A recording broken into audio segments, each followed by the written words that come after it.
En ce temps-là, lorsque Jésus eut achevé de faire entendre au peuple toutes ces paroles, il entra dans Capharnaüm.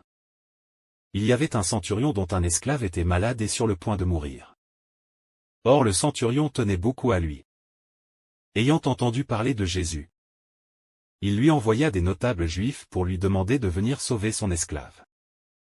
Arrivé près de Jésus, ceux-ci le suppliaient instamment. Il mérite que tu lui accordes cela. Il aime notre nation. C'est lui qui nous a construit la synagogue. Jésus était en route avec eux.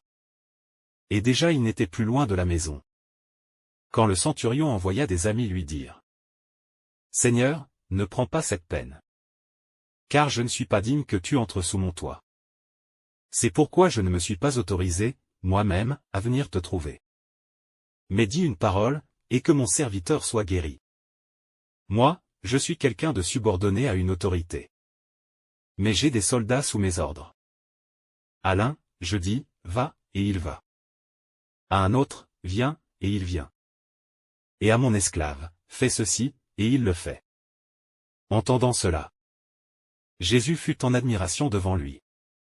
Il se retourna et dit à la foule qui le suivait: Je vous le déclare. Même en Israël, je n'ai pas trouvé une telle foi. Revenu à la maison, les envoyés trouvèrent l'esclave en bonne santé.